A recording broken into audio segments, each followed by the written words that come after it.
அதிமுகவின் சாதனைகள் மீது திமுக சவாரி என இபிஎஸ் தெரிவித்திருக்கிறார். அது குறித்த ஒரு அண்மை செய்தியை தற்போது பார்த்து வருகிறோம். மேலும் விவரங்களோடு இணைகிறார் செய்தியாளர் லதா. வணக்கம் லதா, விவரங்கள். வணக்கம். அதிமுகவின் வரலாற்று சாதனைகள் மீது ஏறி தற்போது முதல்வர் சவாரி செய்ய ஆசைப்படுகிறார் என்று குறிப்பிட்டு இபிஎஸ் முதலமைச்சரை கண்டித்து பதிவு வெளியிட்டிருக்கிறார். அவர் வெளியிட்டிருக்கும் பதிவில், ஆட்சிக்கு வந்து எந்த ஒரு உருப்படியான திட்டத்தையும் நிறைவேற்றவில்லை, திறந்ததெல்லாம் அதிமுக திட்டங்கள் மீதான ஸ்டிக்கர்கள் மட்டுமே என்று குறிப்பிட்டிருக்கிறார். இது போதாது என்று தேர்தல் நெருங்குவதும் ஸ்டிக்கர் பித்து அதிகரித்ததோ என்னவோ, அதிமுகவின் வரலாற்று சாதனைகள் மீது ஏறி தற்போதைய முதலமைச்சர் சவாரி செய்ய ஆசைப்படுகிறார் என்றும், ஏற்கனவே 7.5% திட்டம் குறித்து ஒரு வரலாற்று பொய்யை கூசாமல் மருத்துவத்துறை அமைச்சர் வாயிலாக பேசியதை நேற்று மாமன்றத்திலேயே தோலுரித்தேன் என்றும் குறிப்பிட்டிருக்கிறார்.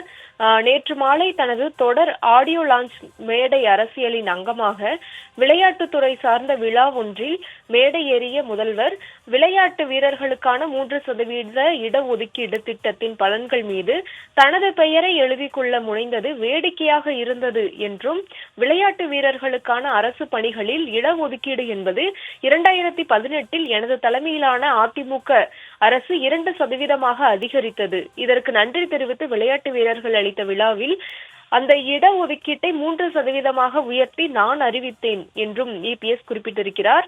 அதன் பிறகு 2020 கொரோனா பெருந்தொற்று காலம் 2021 ஆட்சி மாற்றம் ஏற்பட்டுவிட்டது. இந்த அரசு செய்தது என்ன இருக்கிறது?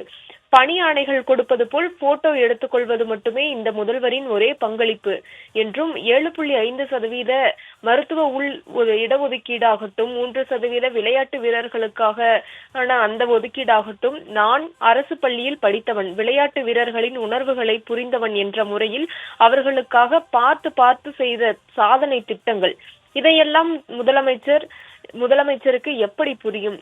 இப்படி ஏதாவது ஒரு புதிய சாதனை திட்டத்தை முதலமைச்சர் கொடுத்தாரா? இல்லை என்று அவர் குறிப்பிட்டிருக்கிறார். அதனால் இப்படி அதிமுகவின் திட்டங்கள் மீது ஏறி அவர் சவாரி செய்யக்கூடிய அந்த எண்ணத்தை கைவிட்டு, உங்களுடைய ஆட்சியில் செய்த திட்டங்களை கூறி பிரச்சாரம் மேற்கொள்ளுங்கள் முதல்வரே என்று குறிப்பிட்டு அந்த பதிவை வெளியிட்டிருக்கிறார்.